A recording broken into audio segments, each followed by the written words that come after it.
Chapter 3. The Second Marriage and the Second Family. Very shortly after getting his 4-year-old Mitya off his hands, Fyodor Pavlovich married a second time. His second marriage lasted 8 years. He took this second wife, Sofya Ivanovna, also a very young girl, from another province, where he had gone upon a small piece of business in company with a Jew. Though Fyodor Pavlovich was a drunkard and a vicious debauchee, he never neglected investing his capital and managed his business affairs very successfully, though no doubt not over-scrupulously. Sofya Ivanovna was the daughter of an obscure deacon and was left from childhood an orphan without relations. She grew up in the house of a general's widow, a wealthy old lady of good position, who was at once her benefactress and tormentor. I do not know the details, but I have only heard that the orphan girl, a meek and gentle creature, was once cut down from a halter in which she was hanging from a nail in the loft. So terrible were her sufferings from the caprice and everlasting nagging of this old woman, who was apparently not bad-hearted, but had become an insufferable tyrant through idleness. Fyodor Pavlovich made her an offer. Inquiries were made about him, and he was refused. But again, as in his first marriage, he proposed an elopement to the orphan girl. There is very little doubt that she would not on any account have married him if she had known a little more about him in time. But she lived in another province. Besides, what could a little girl of 16 know about it, except that she would be better at the bottom of the river than remaining with her benefactress? So the poor child exchanged a benefactress for a benefactor. Fyodor Pavlovich did not get a penny this time, for the general's widow was furious. She gave them nothing and cursed them both, but he had not reckoned on a dowry. What allured him was the remarkable beauty of the innocent girl. Above all, her innocent appearance, which had a peculiar attraction for a vicious profligate who had hitherto admired only the coarser types of feminine beauty. Those innocent eyes slit my soul up like a razor, he used to say afterwards, with his loathsome snigger.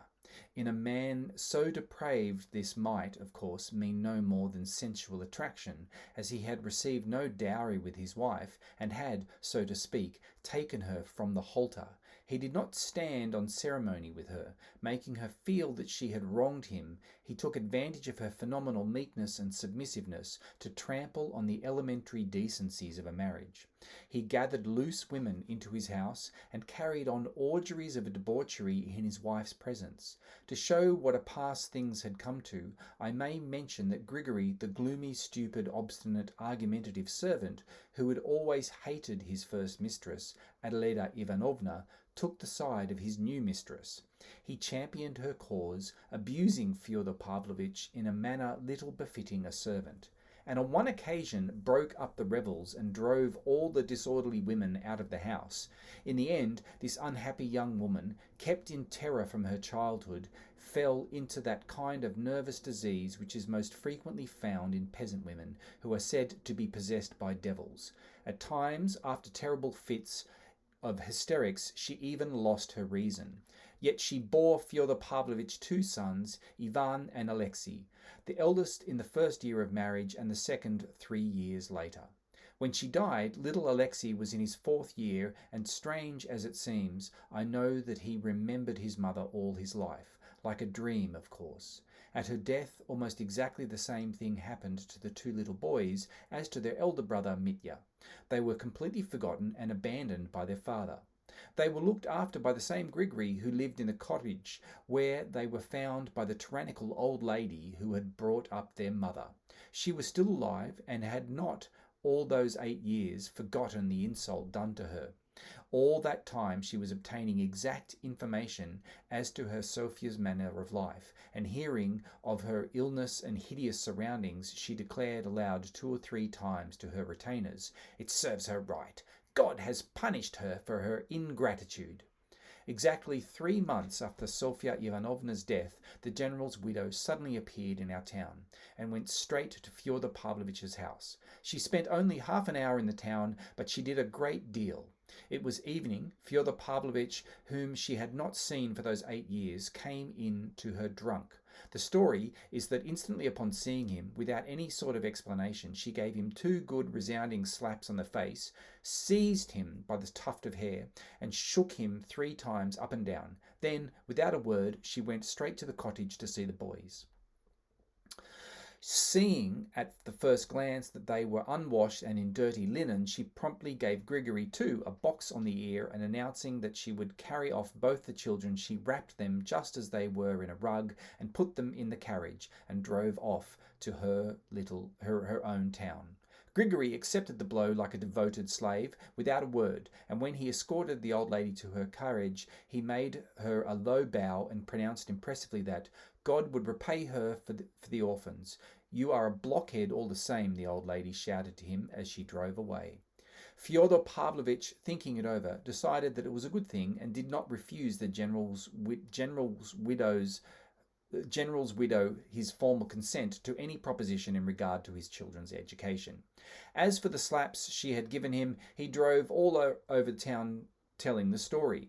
It happened that the old lady died soon after this, but she left the boys in her will 1,000 rubles each for their instruction, and so that all be spent on them exclusively, with the condition that it be so portioned out as to last until they are 21, for it is more than adequate provision for such children.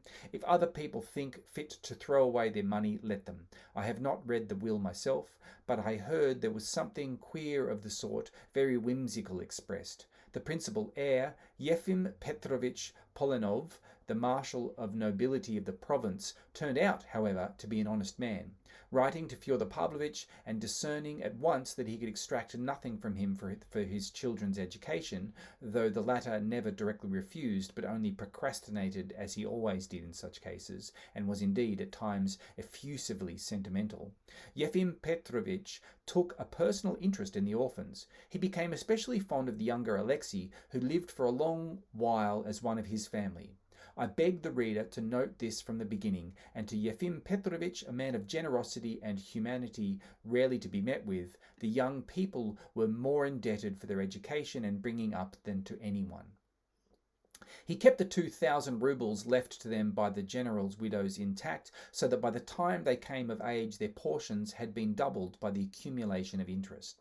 He educated them both at his own expense, and certainly spent far more than 1,000 rubles upon each of them. I won't enter into a detailed account of their boyhood and youth, but will only mention a few of the most important events. Of the elder, Ivan, I will only say that he grew into a somewhat morose and reserved, though far from timid, boy. At 10 years old, he had realized that they were living not in their own home, but on other people's charity, and that their father was a man of whom it was disgraceful to speak. This boy began very early, almost in his infancy, so they say at least, to show a brilliant and unusual aptitude for learning. I don't know precisely why, but he left the family of Yefim Petrovich when he was hardly 13, entering a Moscow gymnasium and boarding with an experienced and celebrated teacher, an old friend of Yefim Petrovich. Ivan used to declare afterwards that this was all due to the ardour of good works of Yefim Petrovich, who was captivated by the idea that the boy's genius should be trained by a teacher of genius. But neither Yefim Petrovich nor this teacher was living when the young man finished at the gymnasium and entered the university. As Yefim Petrovich had made no provision for the payment of the tyrannical old lady's legacy, which had grown from 1,000 to 2, it was delayed, owing to the formalities inevitable in Russia, and the young man was in great straits for the first 2 years at the university, as he was forced to keep himself all the time he was studying. It must be noted that he did not even attempt to communicate with his father, perhaps from pride, from contempt for him, or perhaps from his cool common sense, which told him that from such a father he would get no real assistance. However that may have been, the young man was by no means despondent and succeeded in getting work, at first giving 6-penny lessons and afterwards getting paragraphs on the street incidents into the newspapers under the signature of eyewitness. These paragraphs, it was said, were so interesting and piquant that they were soon taken. This alone showed the young man's practical and intellectual superiority over the masses of needy and unfortunate students of both sexes who hang about the offices of the newspapers and journals, unable to think of anything better than everlasting entreaties for copying and translations from the French. Having once got into touch with the editors, Ivan Fyodorich always kept up his connections with them, and in his later years at the university he published brilliant reviews of books upon various special subjects, so that he became well known in literary circles. But only in his last year he suddenly succeeded in attracting the attention of a far wider circle of readers, so that a great many people noticed and remembered him. It was rather a curious incident. When he had just left the university and was preparing to go abroad upon his 2,000 rubles, Ivan Fyodorich published in one of the more important journals a strange article which attracted general notice on a subject of which he might have been supposed to know nothing. As he was a student of natural science, the article dealt with the subject which was being debated everywhere at the time, the position of the ecclesiastical courts. After discussing several opinions on the subject, he went on to explain his own view. What was most striking about the article was its tone and its unexpected conclusion. Many of the church party regarded him unquestioningly as on their side, and yet not only the secularists but even atheists joined them in their applause. Finally, some sagacious persons opined that the article was nothing but an impudent satirical burlesque. I mention this incident particularly because this article penetrated into the famous monastery in our neighbourhood, where the inmates, being particularly interested in the question of the ecclesiastical courts, were completely bewildered by it.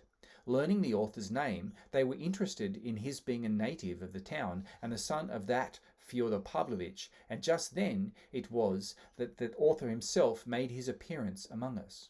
Why Ivan Fyodorich had come amongst us I remember asking myself at the time with a certain uneasiness. This fateful visit, which was the first step leading to many consequences, I never fully explained to myself. It seemed strange on the face of it that a young man so learned, so proud, and apparently so cautious should suddenly visit such an infamous house, and a father who had ignored him all his life, hardly knew him, never thought of him, and would not under any circumstances have given him money, though he was always afraid that his sons Ivan and Alexei would also come to ask him for it. And here the young man was staying in the house of such a father, had been living with him for 2 months, and they were on the best possible terms. This last fact was a special cause of wonder to many others as well as to me. Pyotr Alexandrovich Musov, of whom we have already spoken already, the cousin of Fyodor Pavlovich's first wife, happened to be in the neighbourhood again on a visit to his estate.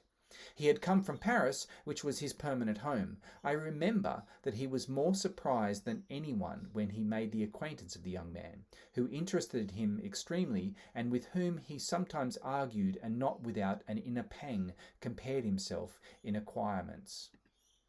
"He is proud," he used to say. "He will never be in want of pence. He has got money enough to go abroad now. What does he want here? Every one can see that he hasn't come for money, for his father would never give him any. He has no taste for drink and dissipation, and yet his father can't do without him. They get on so well together." That was the truth. The young man had an unmistakable influence over his father, who positively appeared to be behaving more decently, and even seemed at times ready to obey his son, though often extremely and even spitefully perverse. It was only later that we learned that Ivan had come partly at the request of, and in the interests of, his elder brother Dmitri, whom he saw for the first time on this very visit, though he had before leaving Moscow been in correspondence with him about an important matter of more concern to Dmitri than himself.